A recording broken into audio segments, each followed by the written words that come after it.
If you're listening to this, you found a transmission from the bunker codes.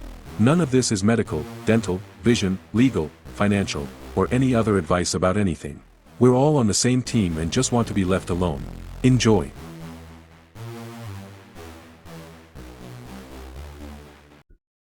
Deep breaths, everybody. Deep breaths. Here we go. Welcome back to another fantastic episode. I'm going to talk. You're going to listen. This is Chance. It's something o'clock somewhere in the middle of who knows. And I've got two topics for you tonight. I think one of the topics is an oldie but a goodie.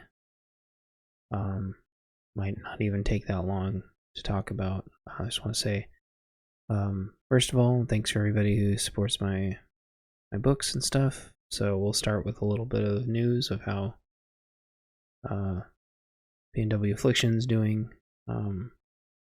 We're hard at work with the book cover rebranding. The initial rebranding's about 70% done, and I've started drafting out a lot of the alt covers for the hardbounds, and this episode is now officially filmed in front of a live studio audience. And so then after that's the art book. Ghost Company 2 is about 70% done, so it's in about 20,000 words. I'm going to be scaling back to one book a year, or maybe in a manner of speaking, accepting the fate that I'm only going to get one done a year. It was right around this time last year that I was rounding the bend at working on Heartland, which by all accounts was infinitely more ambitious than Ghost Company 2. Ghost Company 2 has been a challenge, both because I like to try to be respectful with these military books. Not that I want to be disrespectful, but that it's way too easy to just BS a military book, a military fictional story. And being I'm non-military, but nearly every single one of my friends is military, or has military brats, or was a military brat. I try to do as good of a job as I can. So, to both be respectful, but also honor their sacrifice, and I think give like a glimpse of like non-military, just trying to be there for them, I guess. So I'm going to take a break from working on AI book cover stuff.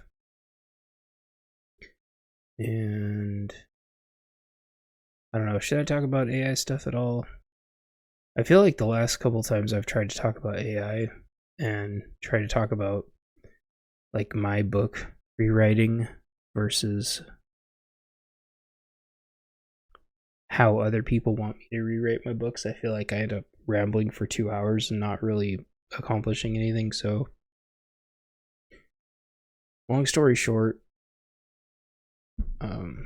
it's going to be impossible to produce AI art.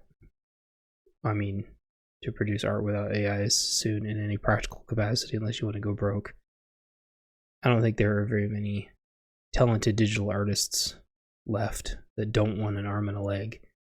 And I think that's a far cry from even 6 years ago, when you could get amazing digital art for like $40.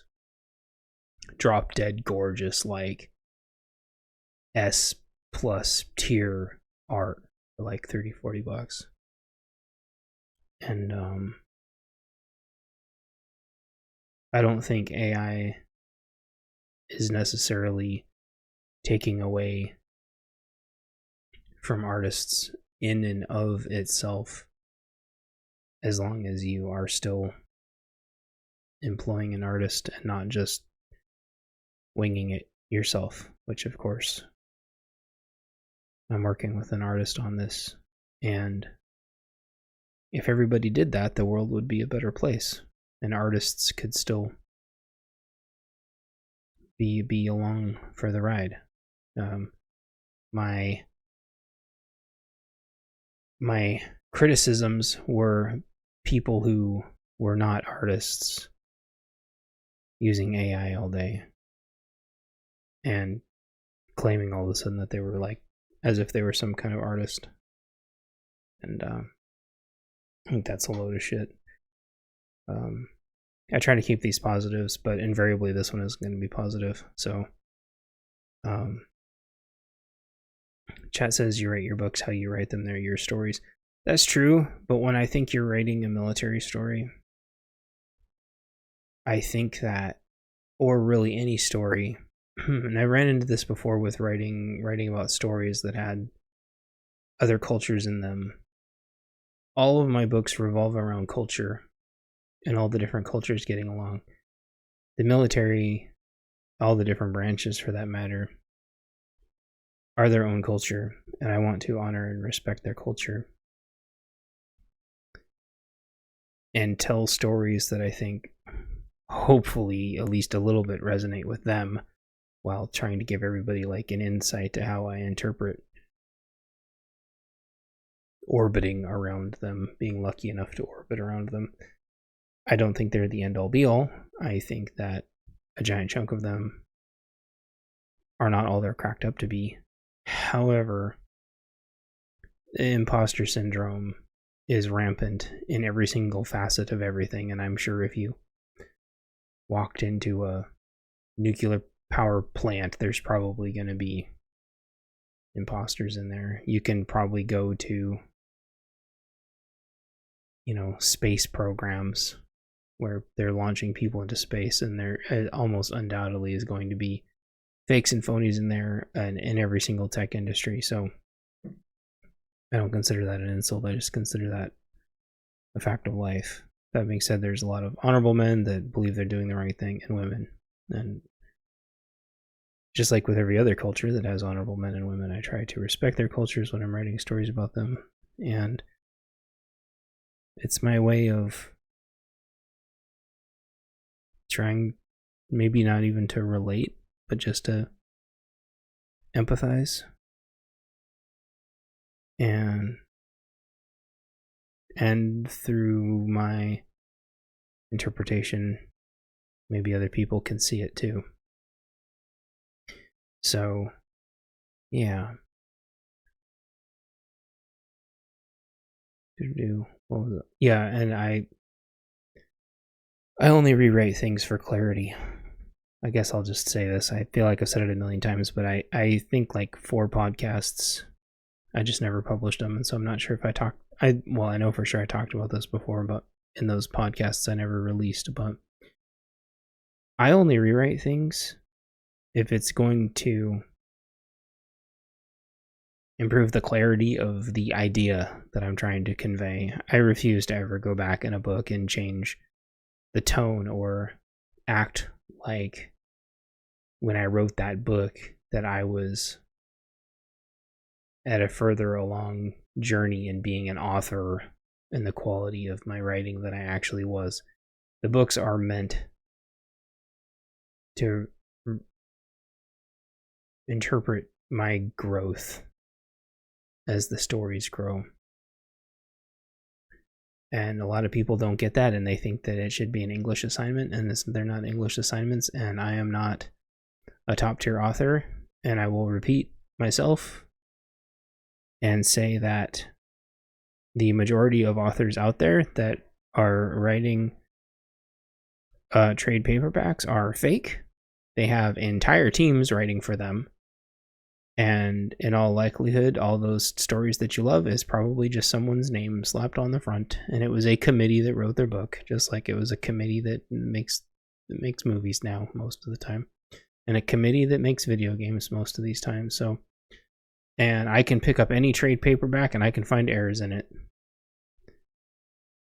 And some of them have extremely prestigious names, and they have also somehow, some of them, self-published on Kindle, which us plebs can't even do.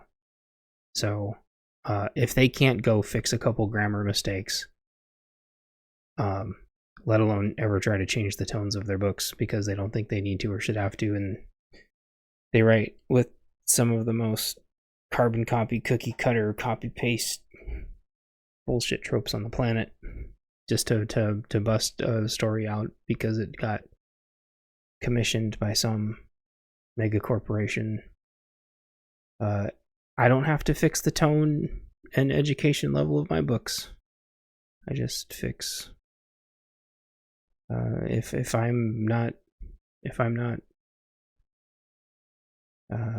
conveying an idea properly, that's all I go back to fix. Or if someone's arc is accidentally partially missing because I thought I wrote it down and didn't. And that's kind of one of the things I want to remind people, like, my brain, and this is going to just sound pretentious, I think, but my brain can like work on and think of multiple things exactly simultaneously at the same time. Up to, I would say, maybe like 3 things at the same time. So I can have like 3 thoughts at the same time, and I can only write down like 1, and maybe sometimes I can sort of like remember the second one to write it down, and then they all just poof, gone.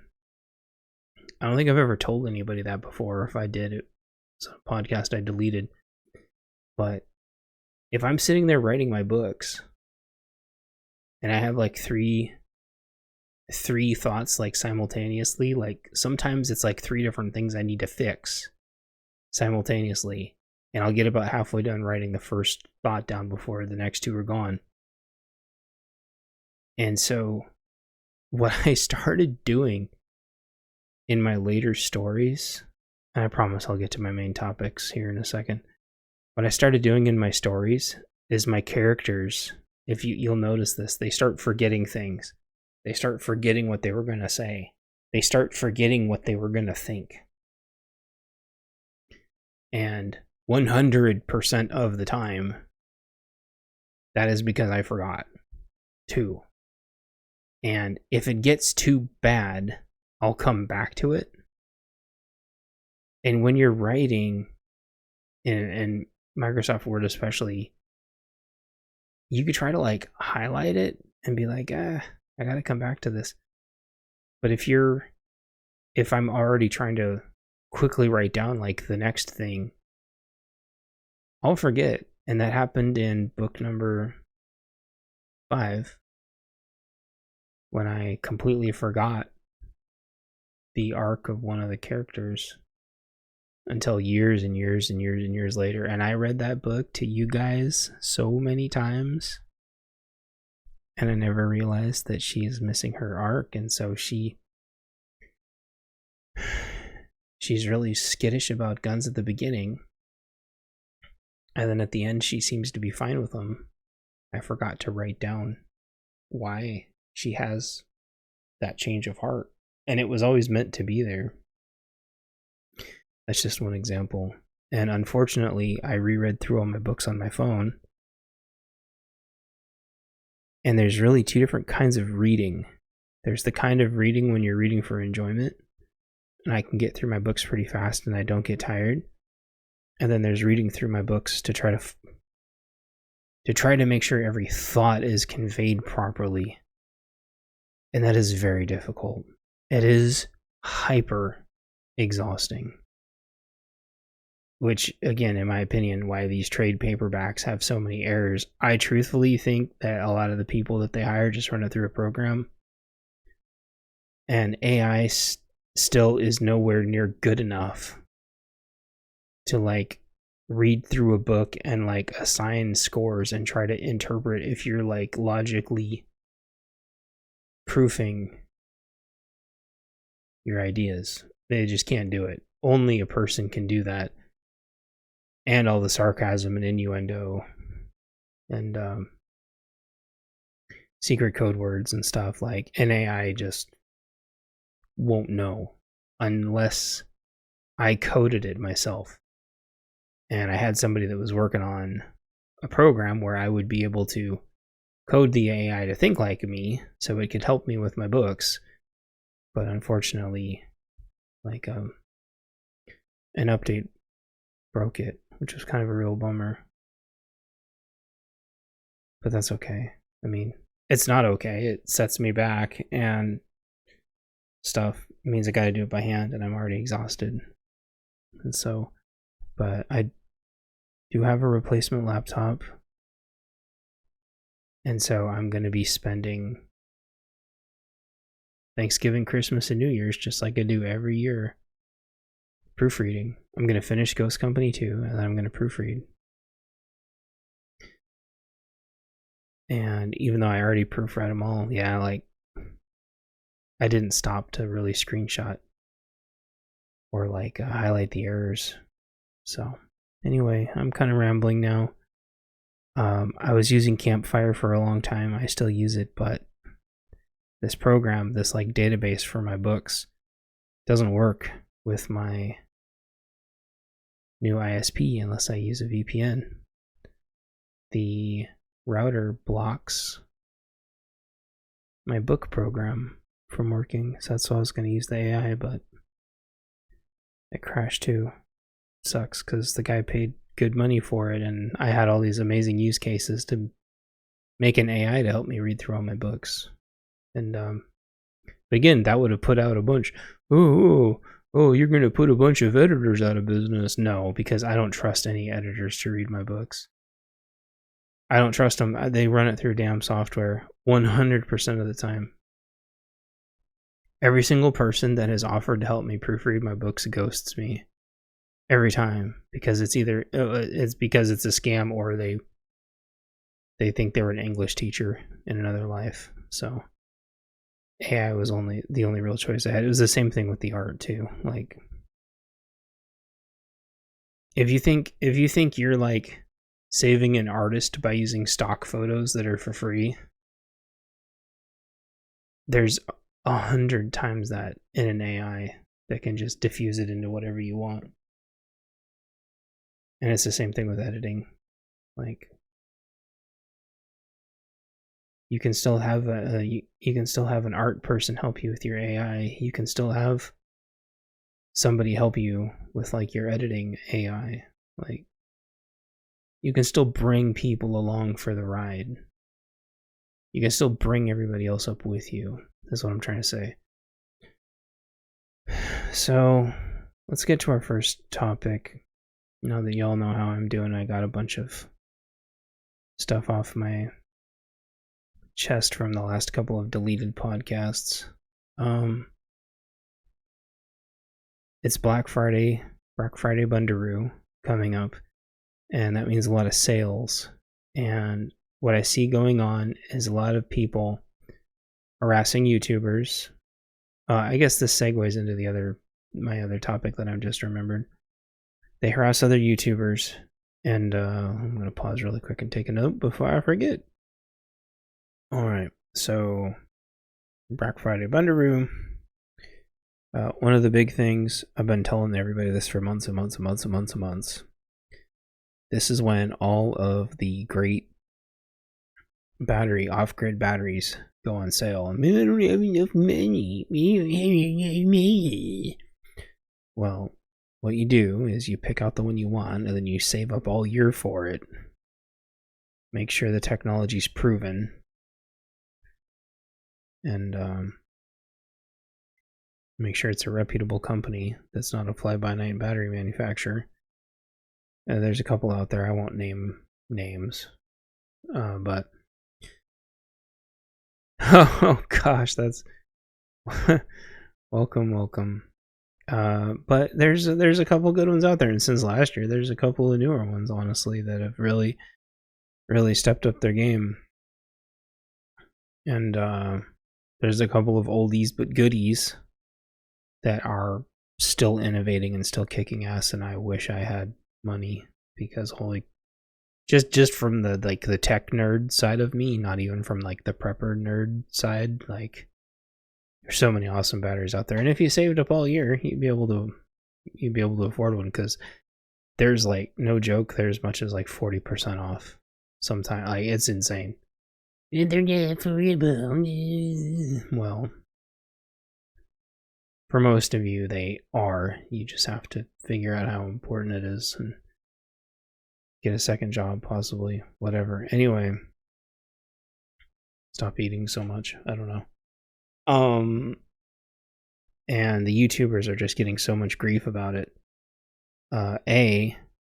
Be happy that they have sponsorships, because if you already trust them and already like them, and they're reviewing batteries, they're getting sponsorships. That means like that's less influence that other companies potentially have over them if they're financially hurting. Which is really all I'm going to say about that. So you've got a couple days. If you want batteries for off-grid stuff, don't forget. Pick your favorite YouTuber. I want to say something about food really quick too.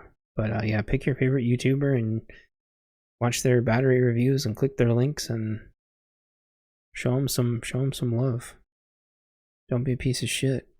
The other thing, same thing with food. So I've got 2 humongous totes of food to donate to the church. And yeah, no worries. And I've been encouraging everybody, but maybe not strongly enough. Make sure you rotate through your food. Donate your canned food to the churches. Try to keep your canned food as like temporary stuff. Everyone says rotate through it. That's a lot. If you're on a diet, it's really hard to rotate through your canned food stuff. But if you see it on sale, it's still a good idea to grab it.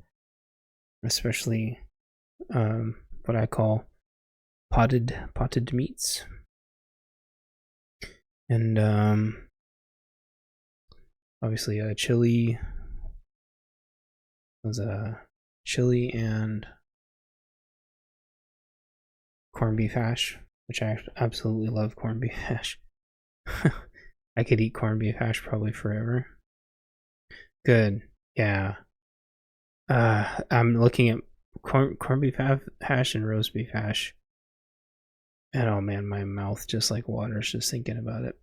And when we were like dirt poor, and I mean like negative $900 and losing our house, and all we had was like food cards. That's like where all the recipes in the bunker codes pretty much came from. Corned beef hash, roast beef hash, and chili con carne, like all that stuff. That was what I ate. Well, unfortunately, until we lost our house, and I ended up getting my new job just a few weeks later, because it just took them 5 million years to hire me, and I lost my house. However, like if you're like well off, because that's kind of smug, but if you're doing okay enough and you're not living off food cards, you've got to eat a little bit healthier than that, right? So typically it's kind of a bitch to like rotate through your canned food, especially if you have a lot. You can rotate through like a can of chili here and there, but like you're not going to be eating a can of chili every night for like 3 months trying to go through your stock. It's not realistic. So you bring it to the church.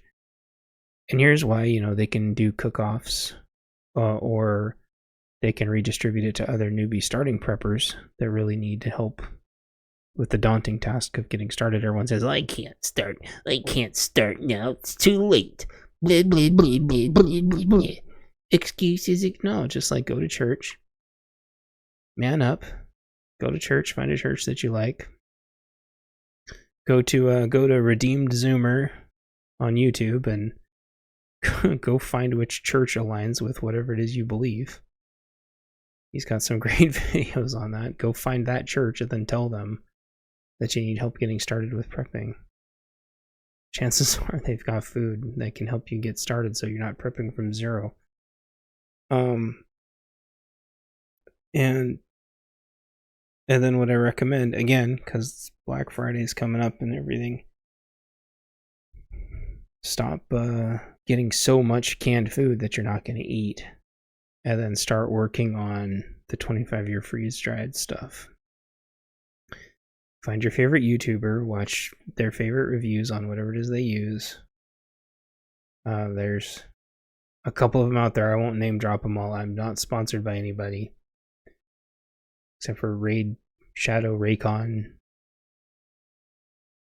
What did we used to say? I don't remember. Oh. Raid Shadow Raycon Manscape Razors for your balls. I don't remember. I'm not sponsored by anybody. Nobody gives a shit about my channel. I'm just my books. So, yep, freeze-dried number 10 cans.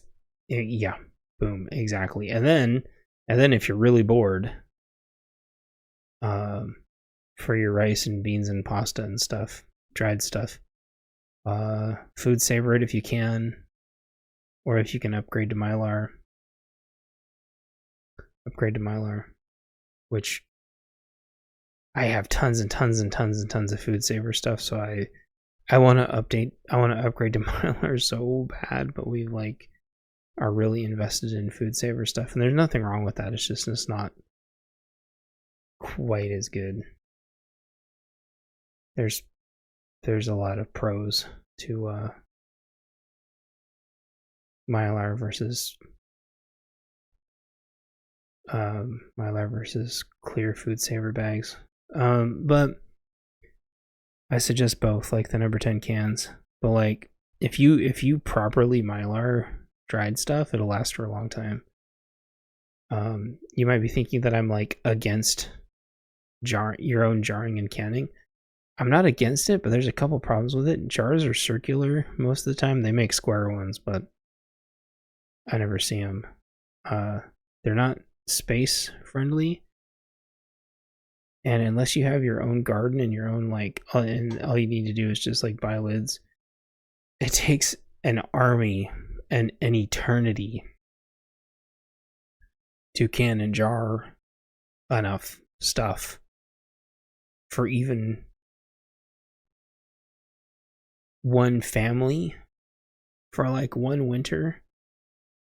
If and this segues into my next, this is a really good transition I think to my next part.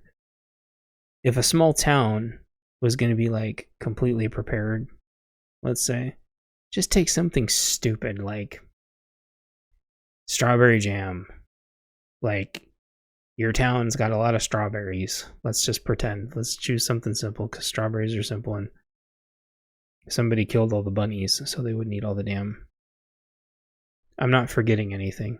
I'm just not covering everything. So, not to be rude, I'm keeping this. This isn't meant to be all inclusive. I wrote a whole book about this that only a handful of people have read, so let's read my books sometime. Strawberry jam, do you know how many people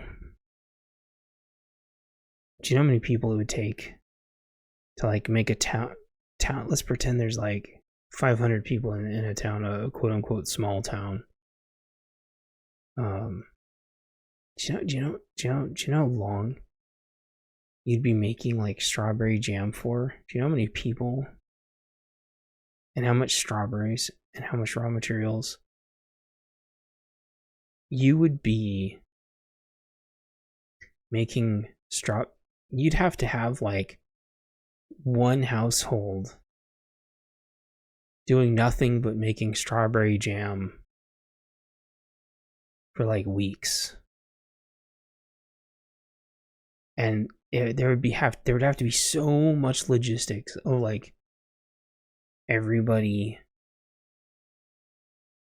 picking the strawberries but not picking them all at once, getting them there, people cleaning them, on and on and on. Huge pots that have to be going 24 hours a day. That's even more complicated. So like I was like dehydrating apples and pears,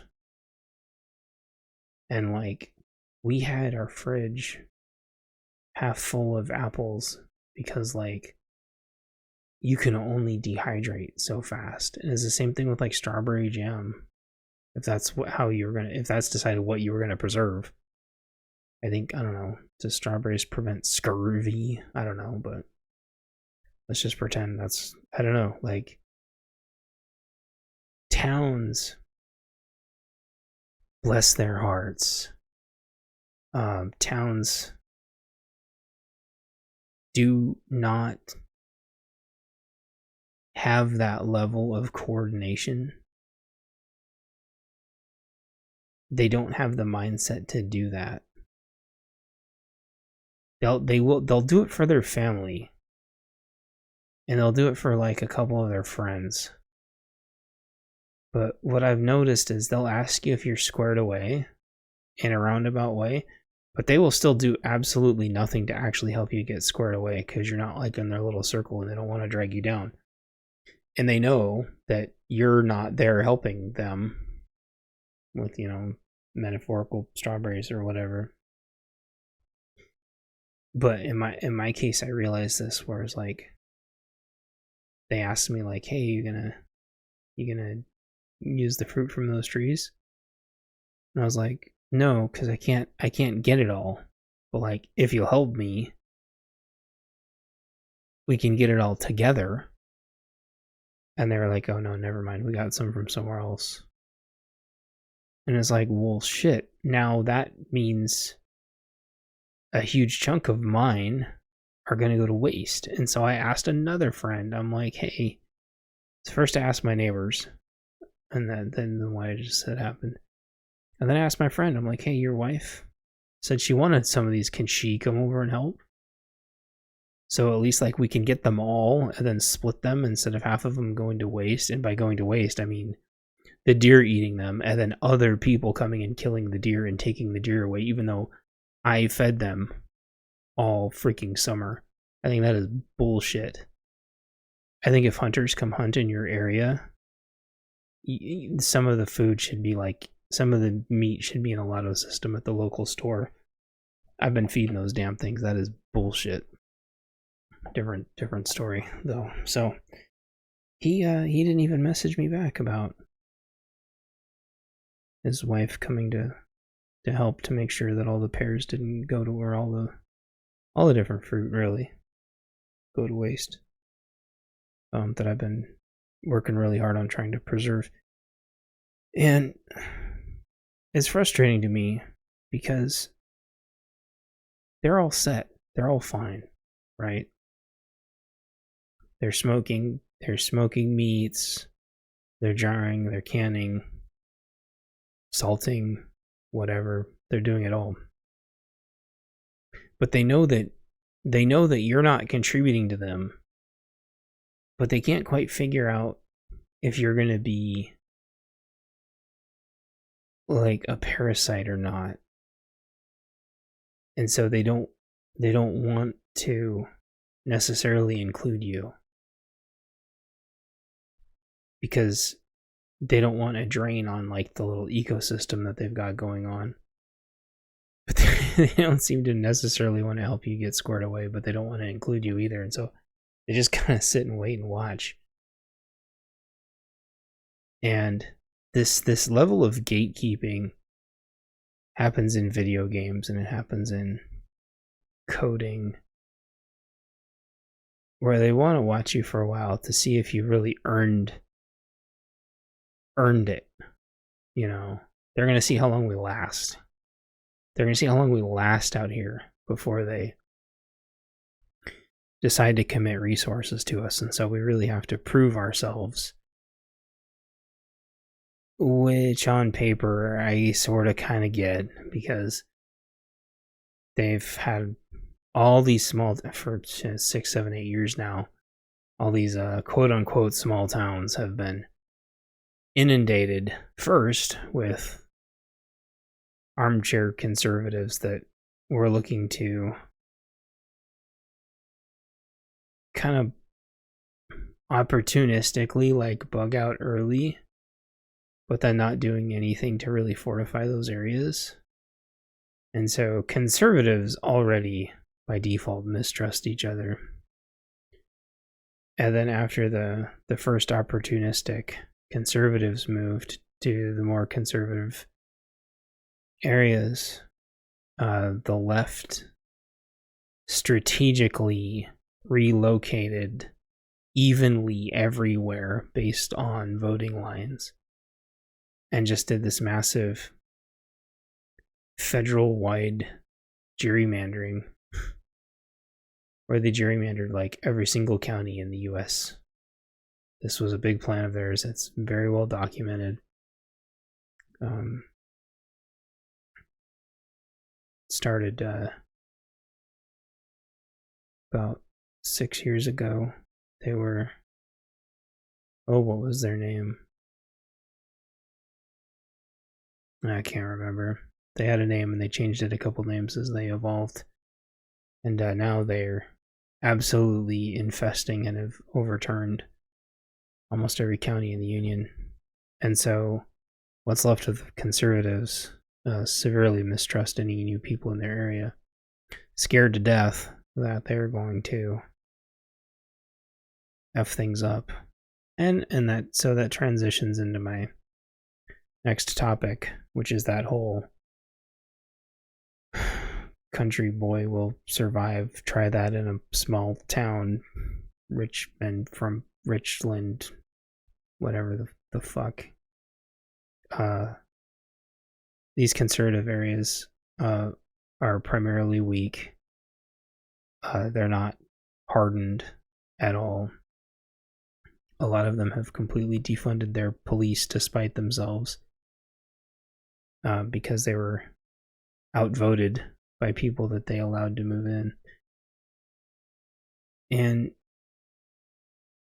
they don't trust the people who move in. So even the good people that move in, they don't trust them. They don't believe them. They don't do any research. They stupidly believe that the things can't happen there. And they sure they have firearms. Sure, they have pickup trucks. They don't have radios. They don't train. They don't have an organized group at all. And I'm sure, like, if you're inside their family member network, they could probably get the word out really fast, but they just don't. They just don't. They're overweight, out of shape, not paying attention. There's a huge wealth disparity because of how housing has worked, just like in the cities and rural and suburban areas, where you have half the people that bought in at the top and half the people that bought in at the bottom, has created this monumental wealth gap in the rural and in the urban areas. And so there's people with 7 cars and vaults and vaults and vaults full of guns. And then you have other people who are just scraping by going, holy shit, look at the power bill. Holy shit, look at the power bill. Meanwhile, there's pickup trucks and pickup trucks and pickup trucks driving by with like cord after cord after cord of wood. And you're just like, what the fuck? And it's just like, people have cows, and you're just like, well, those cows are enough to feed their family for a really long time. It's just like, not that they should have to share, because they don't have to, because this is America. But it's like, they're not on anybody's team. It's more like a tribe. It's more like, Red Dead Redemption, right? Where, don't mess with them, they're the McCoys or whatever. And so they have these really, really, really super tight family units, and they bond around family. They bond around, their children and their schools and what little bit of their politics they have left. But they're not a fighting force. Oh, well, they can hit an XYZ from a deer stand. They can sit blah blah shit. No, they're not going to do shit. Because they fire 5 bullets from their rifle a year to sight the damn thing in. And then they sit down and watch football instead.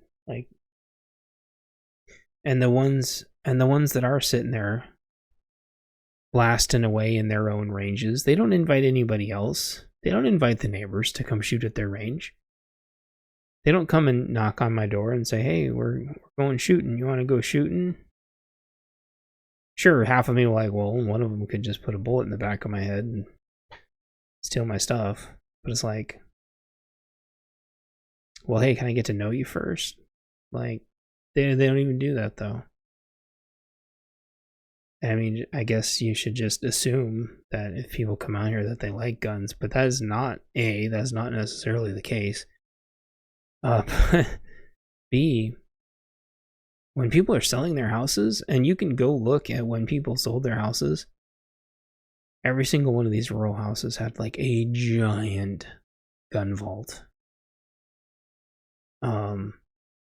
I'm still finding ammo laying around from probably the last 2 owners of this damn place, which is just nuts. Fucking ammo everywhere. And it's just that's just okay, but have they all paid attention to the fact that ammo's drying up again? I hear them blasting. Are they buying more ammo? I mean, some of them certainly have enough money to buy as much ammo as they want. But do you think they have pallets? Do you think they have tens of thousands of rounds? Do you think they have 10,000 for every gun and every person in the house? Do you think they have mags? Or do you think you hear them blasting, then you're not hearing them for 10 minutes because they're sitting there reloading the one mag they have? Never mind the mag bans, the silencer bans, the pistol brace bans, the trigger bans, because the Pacific Northwest is trying to outdo California in terms of just the draconian gun measures. So, try that in a small town. What are you gonna do?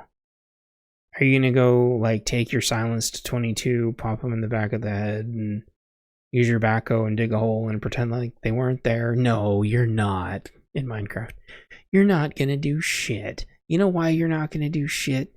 Because this has been going on for 6 years and you haven't done shit. Whereas, again, I'll contrast this with the cities where they saw a California license plate and they stole everything in the car and burned the car to the frickin' frame. Welcome to Portland. That's what they did all the time. They would see your moving truck, your moving van, they would see it with the California plates, they would steal everything and burn it down. You're here for a gun show? They'll steal everything. Are you here on a holiday? They'll steal everything. They'll follow you back to your storage unit and steal everything. And you know what happened to them? Nothing. The cities are 1,000 times more hardcore than the quote-unquote country. Not all of them.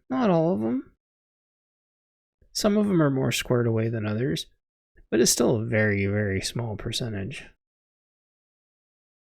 If you rounded up everybody in all the towns, in a 20-mile radius, you could maybe get enough people to successfully defend one of them if a town decided to raid.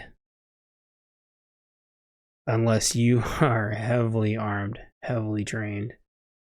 And I mean everybody, and I don't mean your stupid revolver. So,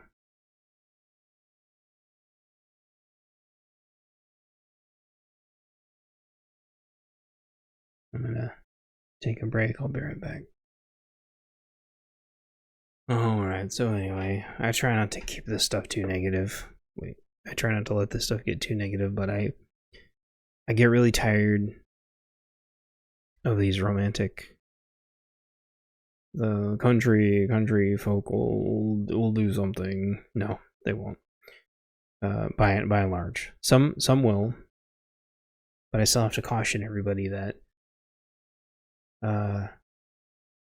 if you don't train, if you don't plan, people under stressful situations do not know how they will act, and so they tend to overreact. You have to plan, you have to train, and you have to make sure everybody around you is on relatively the same page, because the mobs will come back, and they've already tested the small towns, and they already know which small towns resisted last time, and they already have other ways of going after those small towns. Here, there was a lot of small towns they couldn't take because people were ready and planned and prepared and trained on radios and recon and knew where they were coming and going and were waiting for them. So what do they do instead? They just set the whole area on fire and watched it burn. And then when people tried to set up roadblocks, the cops came and said their roadblocks were illegal, even though the other side does roadblocks in the city all the time with total impunity. So, you have to have law enforcement on your side. You have to have the community on your side. And I've seen the lefty-loos come in and try to help during natural disasters also. I've talked about this before. Yes, they're doing it for PR,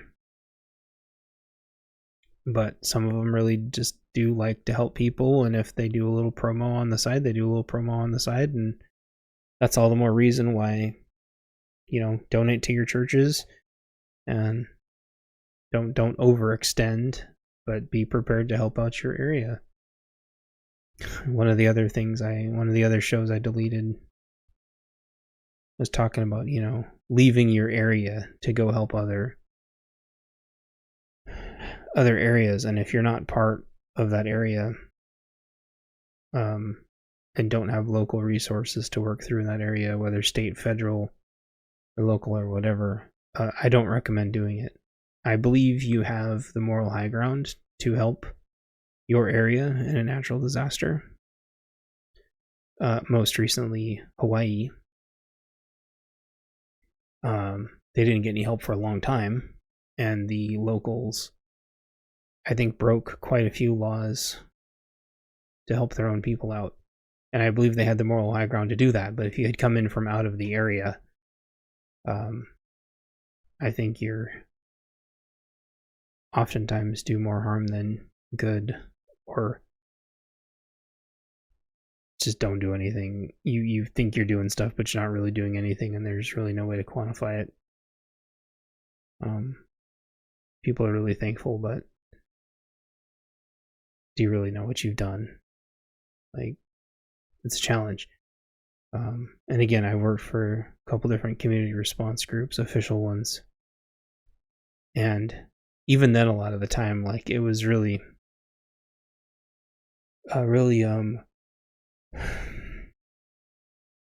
fuzzy if you actually helped or not. And then usually all you're doing is competing with glory hounds, instead of understanding that, your self-worth involves you being your own responder in your own area. And that's going to mean a lot of safety and security stuff too, because a lot of the cops in a lot of areas do not feel empowered, either legally or locally, to defend their area anymore. I've seen multiple videos the last couple weeks of the cops just standing down again. And I'll talk about the local big city. Nobody comes out during Christmas to shop because the violence is just ridiculous. And so they're going to have 8 cops. This is a massive city. And they're going to have 8 cops walking around. Ooh! But, did they say that the cops are going to make people feel safe? Or do you think they said the cops are going to make people safe?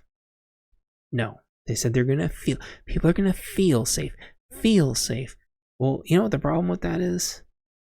The far left already doesn't feel safe around cops. And conservatives don't feel safe around cops anymore either. Unless, again, you're in a rural area and actually know them. I've met good cops and bad cops. And 5 years ago, I would have never said that. I've been hung out to dry by cops about as many times, if not more, as they've attempted to try to save us in any kind of altercation, because first and foremost, they are going to help each other, and they're going to try to deal with whatever their mission is, which is usually to protect whatever assets they've been told is their primary mission. You're not always their primary mission. They have families to come home to, etc., etc. So you have to understand what the cops' missions are. You have to figure out, or if they're the sheriffs or if they're the state patrol, where are they getting their orders from? Like, are they going to be on your side? Are they going to be neutral? Are they going to be working against you? And you'll have to figure out what to do based on each of those circumstances. And again, there are whole towns here now with no cops. None.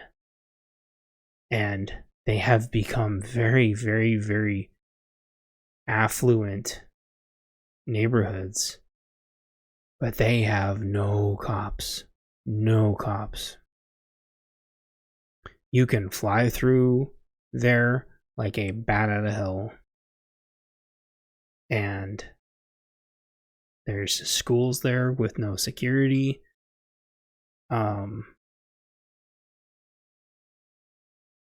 There's probably, one sheriff, maybe 2 sheriffs in like 25 miles, which have to cover like 3 counties. Like, I don't get where their heads are at. Like, some of these places, yeah, the cops were like ludicrously overfunded because of taxes. But with like overfunding and overtraining and stuff, still becomes their ability to respond to things like home invasions. Are you prepared to stop a home invasion? Like, are you prepared to go help out your friends and family if they can't get people out of their houses and the cops say, nope, squatters' rights, good luck, go see them in court. Meanwhile, they're chewing your wires because they're a psychopath. And then there's the whole it's just property crowd. I mean, I don't know about you, but I can't afford a new car. I can't afford anything to happen to my cars. So what am I supposed to do if somebody's out there destroying my car? Well, if it gets totaled, I might get like a third of what I need to try to get another car. If it doesn't get totaled, it could be months until they get the parts again. And then what do I tell my work? And then you might say, oh, well, you can get a rental. Well, insurance is only going to cover rental for 30 days. And it could take 3 months to get my car fixed, theoretically. So what am I supposed to do for those other 2 months? Lose my job and I just become another statistic? Like, people have to think through this stuff because we are right around the corner. Every single ingredient is set for the mobs to absolutely take over. And people have to be ready for measured, ethical, reasonable, responsible responses to the mobs. And it could be a political mob. It could be a cultural mob. You don't know. It could be... It's probably not going to be football hooligans. But I mean, if you're in some parts of the world, it could be football hooligans. Or it could be football hooligans coming to save you. You know, it could be some ethnicity or some culture that you would have never even thought that comes and saves your ass. Because they're the only ones that were ready for it. Or they could end up shelling up, you know, turtling up and only protecting their own.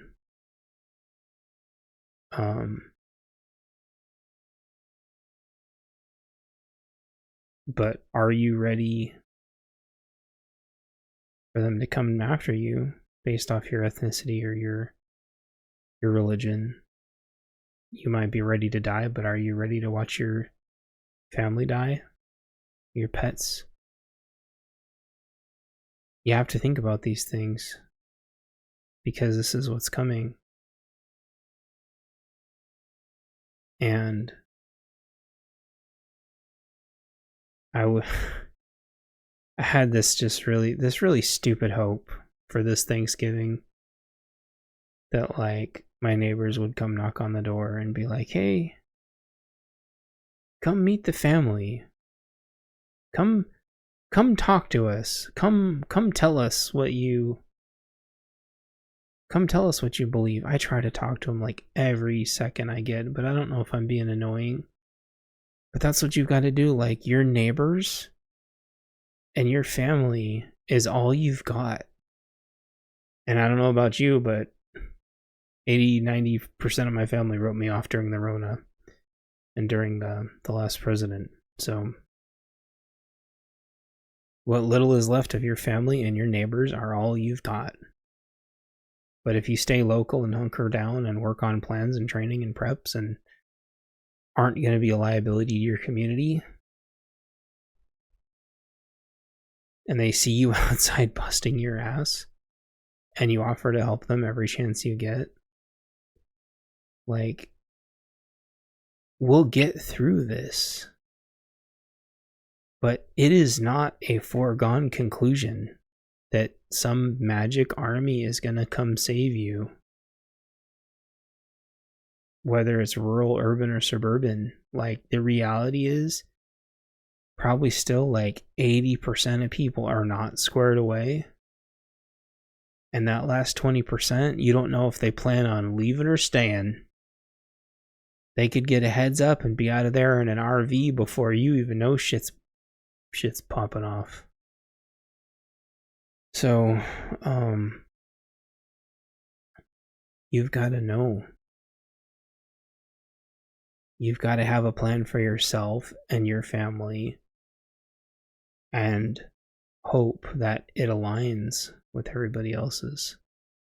And if it doesn't, your bug out plan or your bug in plan had better be including other people who you do know where they stand. And let me check my last topic here. Oh yeah, this kind of fits in, it kind of doesn't fit in, but the news is hilariously acting like these child gangs are brand new. I've been talking about and writing about kid gangs for like 6 years. Obviously there's, you know, entire child armies all over the world. It is hilarious to me that the cops in the news are acting like kid gangs are brand new. So when I grew up in the 90s, there were already kid gangs. You had to be in a kid gang because you're dealing with everybody else who's in a kid gang. And there was the three main ethnicities besides the ethnicity that I'm a part of. all three of those ethnicities all had pretty ruthless gangs. And the kids were kind of in the intro gang until they grew up enough to be in the big boy gang, and they did the little bitch stuff in the kid part of the gang, and then they would do the big boy stuff when they were part of the big boy part of the gang, and that was just how it was. Oddly enough, like me being the ethnicity that I was, sometimes you in Minecraft would get invited to do stuff with them. I think because they realized that having us around was kind of like advantageous to their profile and their footprint. So it's kind of strange, but whatever. I guess it means like we were useful, I suppose, as long as it benefited them. And so kid gangs were not new. Kid bombs and bomb threats both were a normal thing. I was in the 7th grade when the first bomb got detonated at our school. A really big one, I might add. I won't go into the details because I don't want to. Yeah, I don't know. I feel like I already I feel like I already say like way too much, but hopefully there's no, again, none of this is any advice about anything. Do I even need those disclaimers anymore? I don't know. It's so hard to feel like people are lunatics. Anyway, I was in the 7th grade when these psychopaths set off their bombs in the school. And I was like, okay, well that's a thing that could happen, but I don't know why it didn't really rattle or shake me up. I think I was able to kind of justify me not being scared by thinking that I think I was really naive at the time, assumed that they weren't trying to hurt anybody. But there could have been a stupid accident, I don't know. I don't think they were trying to hurt anybody, so I think it didn't shake me up as much as it would have. But by high school, when bombs and bomb threats became normal, and school shootings and threats of school shootings became normal, again in the 90s. I know some of you are maybe finally figuring out my age now. Totally normal. Cops with drug dogs, bomb squads sweeping the halls, getting caught up in like SWAT sweeping the halls. Boy, that'll make you fucking wake up in the morning, I tell you what. Like fire drills and not knowing if there was going to be ambushes waiting for you, going out the back of the school instead of the front, because that's where the shooters like to hang out. This was before Columbine.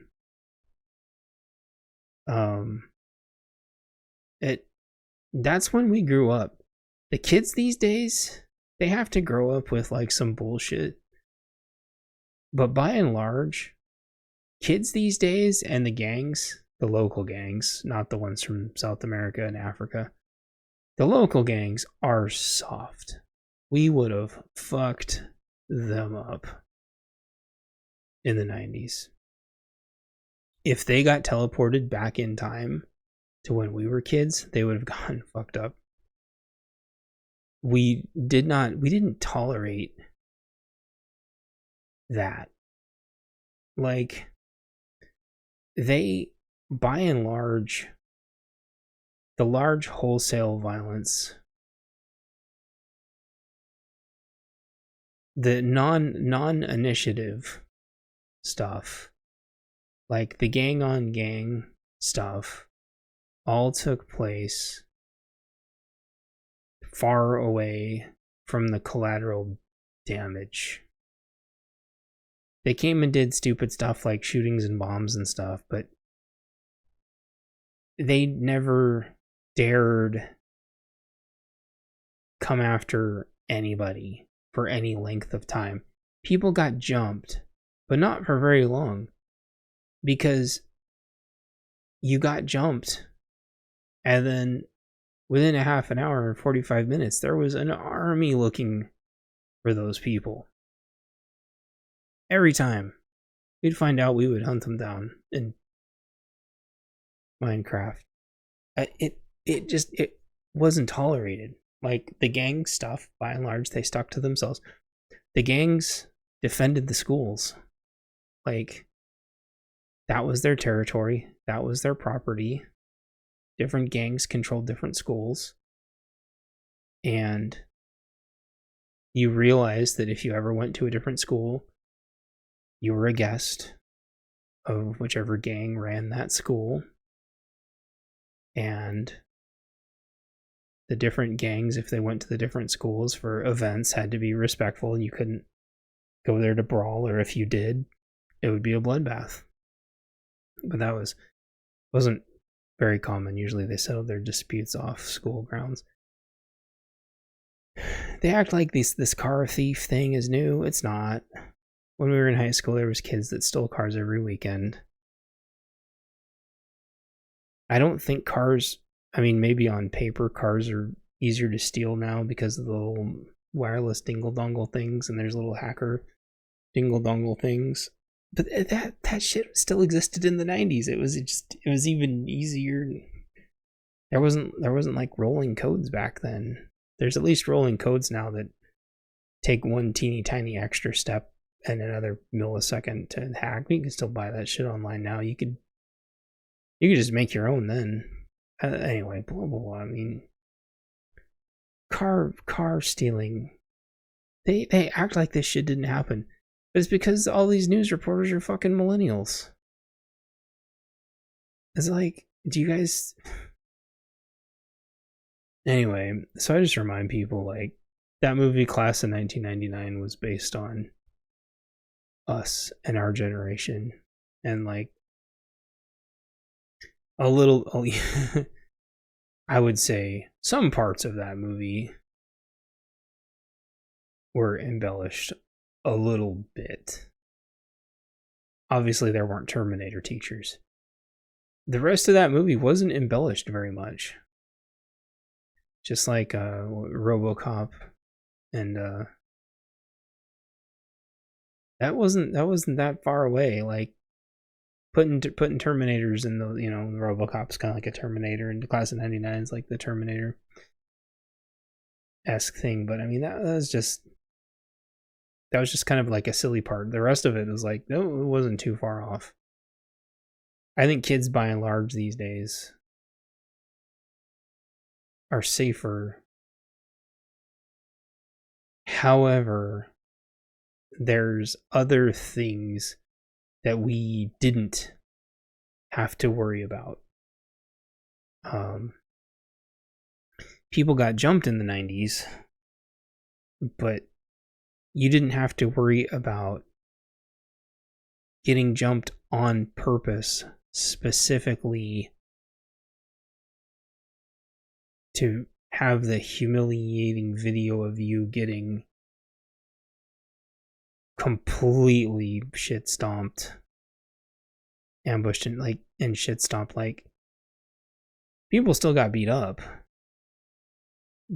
and people still got jumped, but it wasn't to share it online. There's a whole level of sickening mentality of like people who beat you up on purpose just to share the video of you getting beat up. There's a weird like psychological evil there. And it's the same thing with boys and girls sharing bad videos and pictures of each other for revenge and humiliation. And then before it was Photoshop, and now you have AI, and and then the mental health, the multiple layers of mental health issues with kids now, because of varying pressures and the way the school systems have began to angle their curriculums. There was self-harm when I went to school. We probably lost about a kid a year, maybe 2 kids a year. I would wager they don't even bother to share the numbers anymore, because the numbers now must just be horrifically staggering. But back then, it was a very big deal when a kid took their life. And it usually wasn't a surprise.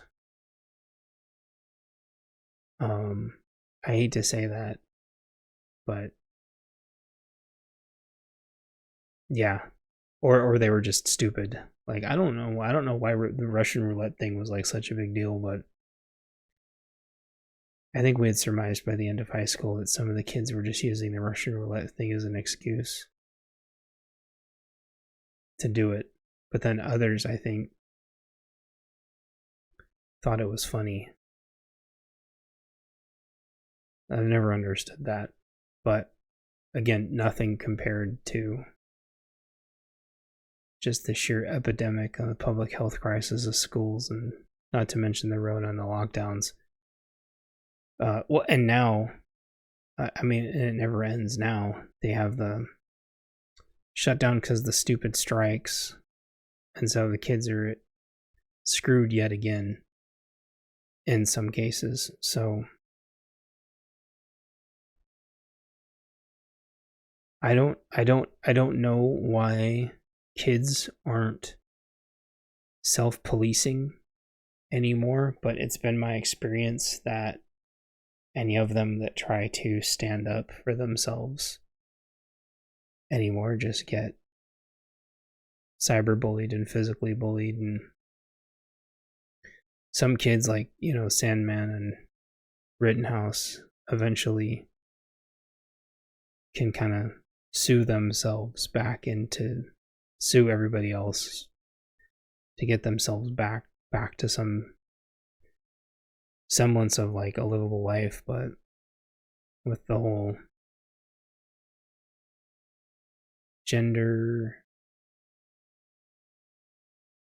sports thing and the massive amounts of bullying around that,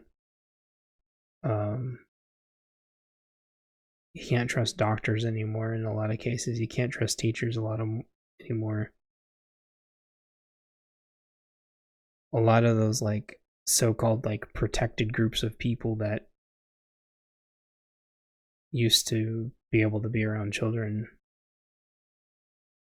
I don't know. I don't know how we don't get to an era where you're going to have AI teaching kids just so the kids are safe from the constant onslaughts of everything around them. I'm not saying that may be better or worse in a lot of cases, but certainly many parents have pivoted to their children being homeschooled. And I could not imagine sending a child to feeding them to the wolves of a public school. And maybe in small towns, maybe is like the one last redeeming factor. All the high school kids I ran into in town, because they all are in town working,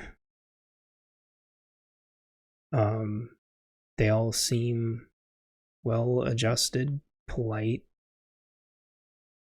helpful people that want to help you find your thing at the grocery store, or not at the grocery store, the hardware store, where they all seem to work. And eager to tell you a story about whatever the thing is that you're trying to buy so they can try to help you. And if there was really, I would say, like a saving throw. I mean, maybe that's it. But in order to keep that school safe, you really have to be strongly vetting the teachers and the courses that they teach. And that, even in and of itself, has become a massive, massive challenge. And I don't know how you overcome that without going back to a society where one of the parents works and the other parent watches the damn kids like a hawk. And I hear this excuse of, well, the parent's not going to be an influencing part of the kid's life. But sure, it's natural for kids to rebel and want to shove themselves out of the nest like a moron. But I think anyone with even like half common sense now agrees that your kids, much like days of old, your kids are going to be like your strongest ally. Just like your parents and your grandparents are going to be your strongest allies. Like, your parents can watch your kids while you keep working, and so on and so forth. And you can build really strong communities that way. You can always have your eyes and ears out everywhere. You can make sure the schools don't get corrupted. Have your comms and your recon, and talk to the people that are closer to the main road, and make sure no bullshit's going on. But instead, clearly, even out here, there are, well, we found at least one neighbor that just doesn't seem to give a shit. They're, although I'll say 50-50, I feel like everywhere I've ever been, somebody has a German Shepherd that's like an escape artist. Maybe this is one of yet another trope where everywhere you go has a German Shepherd that escapes and does its own thing. And it's like it becomes everybody's job to take care of the damn German Shepherd. Those things are a full-time job. And I remember where I came from, the neighbors with the German Shepherd just did not give a shit. But the place that we rented that back room for a while, someone there had a German Shepherd too, because again, I think it's like a requisite. But they kept that thing exercised and entertained and amused. And so we never had to police their German Shepherd. There were other dogs that got out, but that was early on. Anyway, I'm rambling now. That was kind of the last topic. I think at least one of you is still here, and if that's the case, I really appreciate you. I want to reiterate for new folks, I don't really tolerate getting derailed when I'm doing my podcasts. So I act kind of pissy. That's just because I don't appreciate it. Just to remind everybody, this is my podcast. I talk shorthand, and I'm making generalizations to try to get to the damn point. to try to get my point across. This isn't meant to be some all-inclusive knowledge drop. I'm not an encyclopedia. I'm trying to get ideas across. And I also want to say that there just aren't absolutes. You know, it depends. Like, everything depends on everything. Nothing's ever 100%. So I don't sit there and try to waste my time explaining every potential deviation. So you can sit there and pick it apart and say that, well, actually, but unless you can refute the core of what I'm saying, I'm just like, that's cool. Make your own podcast then. And just going back to like the battery thing, like case in point, all the time, people, those batteries are too expensive. Just do your own. Just do your own. Not one of those assholes has a video of them doing their own batteries.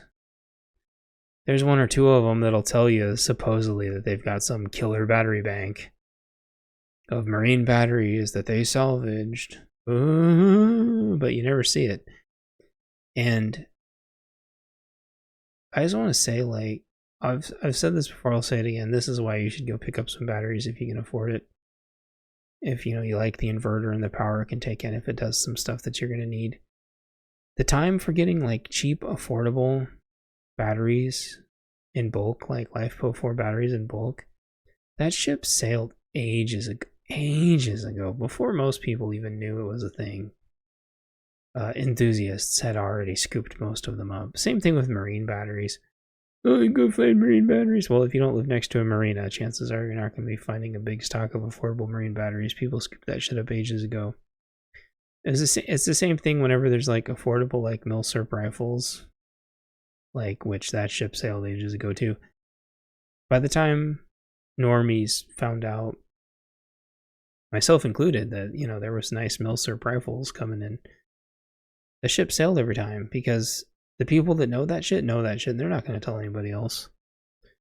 So it's going to be the same thing with land, like houses, vehicles. If you're not like really paying attention with your ear to the ground and have friends, crypto, same thing. Like, you have to really have your ear to the ground. You have to be a part of the culture. You just can't be sitting on the side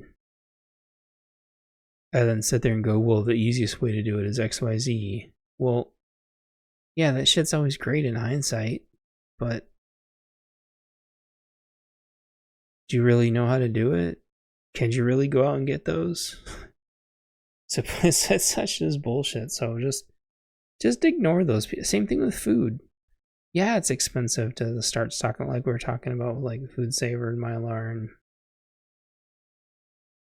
don't just talk about it. Don't tell me how someone did something 500 years ago. I don't give a shit.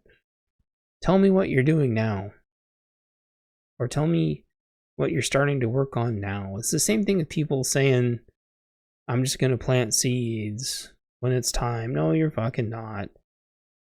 Sowing seeds is such a bitch. There's about 7 steps that pretty much have to be done perfectly, and it is such a headache. And you will waste all of your seeds and not get a single working plant if you don't get all 7 steps right. And that's one of the things that I'm working on in these winter months. And honestly, it's helping the time go by really fast. I have like a lot of projects, a lot of fun little projects, like status update. Spoiler alert. Costco wipes. I'm heading towards. No, I think I just passed like week 3 of a Costco wipe sitting in a jar of water. That shit is still just barely disintegrating, and all it's just a teeny tiny bit of fuzziness in the water, and that's it. So, chat says gardening can suck if you don't know what you're doing. It is so bad. Like, you can piss away. I'll talk about that real quick. Like, there's so much like mind-blowing shit when it comes to like sowing seeds. I didn't realize that seeds were as susceptible to like bacteria to where even like your hand touching like the seedling, the little thingy, little tentacle that comes out, just you touching that thing can kill it from like the bacteria on your hand. Like, that is insane to me. Or like, if the dirt's not like sterilized, you might think dirt is dirt. How is dirt not sterilized? But then I did realize later that like I went to go pour the dirt out to cover up some compost, and like the bottom of my dirt had like molded. It wasn't the right dirt anyway, but like there was like bacteria in there. But then another one that was growing seedlings up through mold. And so the top part of it was handling mold just fine, because its little tentacle that it made was in like wet dirt, but it must have been clean. Chat says smokers can kill seeds too. I didn't even think about, like, I assume like vaping can too. Like, prepping, like homesteading, it is a massive responsibility. Nothing is given to you for free in homesteading. You know,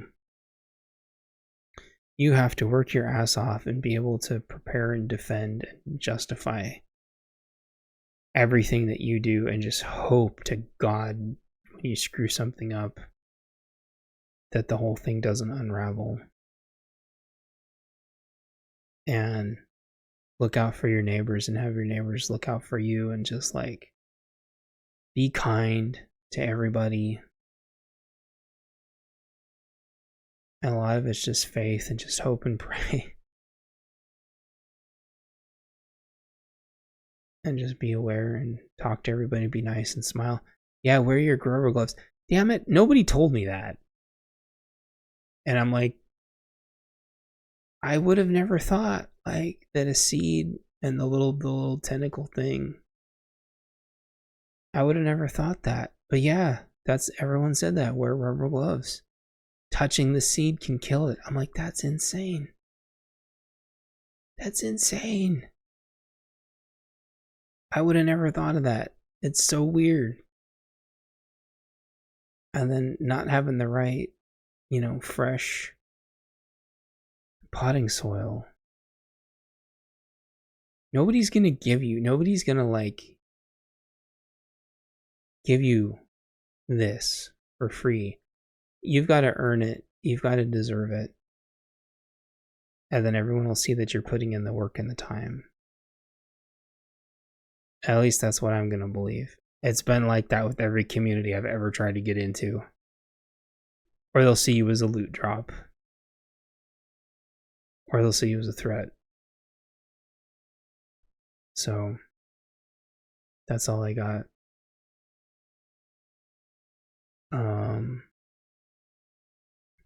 None of this is any medical, legal, dental,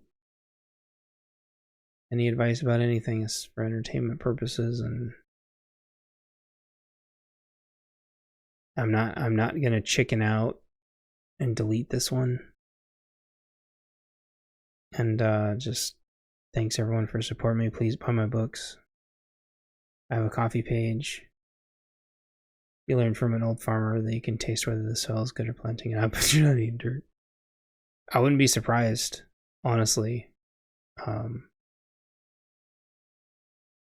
What I've seen in some videos is they kind of like mush it up into a ball, kind of like a cookie dough ball, and they can kind of see the texture, sort of like you can with snow. I've seen some people do that, and they've seen it like based on making a little dirt ball out of it, but I know I don't have the right soil, so I know my dirt's not doing that. And I know the dirt outside got too much clay. So Yeah, if you appreciate all this, check out my Coffee page. That's the best way to support me. If you can't, you can still follow me on there and get the news, I think.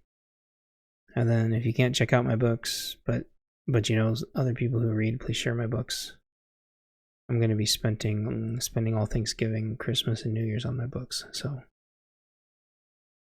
it really warms my heart if even like one or two people check them out to talk to me about them. Oh, and the big based book sale Friday, Black Friday thing's coming up too. So check out the big based book sale here in just a few days. Everything will be 99 cents. Clay can grow good if you know how to feed it. Thank you for reminding me. I have commercial concentrated liquid fertilizer. I'm just doing like 10 million things and I forgot. I think it's like a 4-to-1 or something. I don't know. We're also working on trying to like save the driveway from the weeds. But I need to remember about the fertilizing the yard too. I don't want to just like kick the bucket over and burn half the grass and then the other grass turn into Jurassic Park, and I need to actually like measure it out and start getting my fertilizer going. One of a million things I got to do. But yeah, I am making good progress though. Hell yeah. So I appreciate you all. Check out my Coffee page. Please share my books. It's just, yeah, if even a couple people check them out, talk to me about them, it just means the world to me. I work so hard on them. It feels like I'm begging, but like, you just have no idea.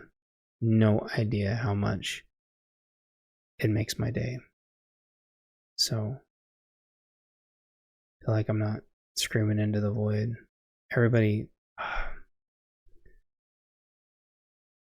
I've been writing all this stuff that's happening right now in my books for 6 years. And people will listen to me talk about it, but they won't go check out that I've been writing about it for 6 years.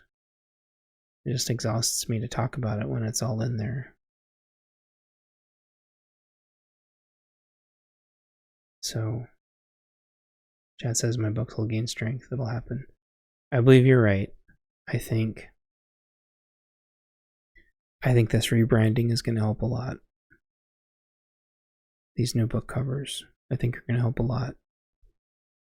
And I'll go edit my books and clean up some of my typos and my phonetic misspellings, and I truly believe it. That's why I invested in a laptop replacement, because I truly believe it, but I am toning it back to 1 book a year, then the rest is going to be maintenance and improvements. So Ghost Company 2, and then kind of see where things are from there, and then work on my art book and book covers. So I appreciate y'all. I'm going to stop rambling. Getting like super tired all of a sudden. So I really appreciate you all. I hope this podcast is absorbed in like the most positive and supportive way possible, where I'm trying to get positive messages across. It's kind of the only way I know how. So y'all take care, stay warm, and be good neighbors, be good friends. Talk to you all later. Bye. This is the end of the Bunker Codes transmission. Please tune in again. Stay kind to each other. We're all on the same team. 73s. Bunker Code clear.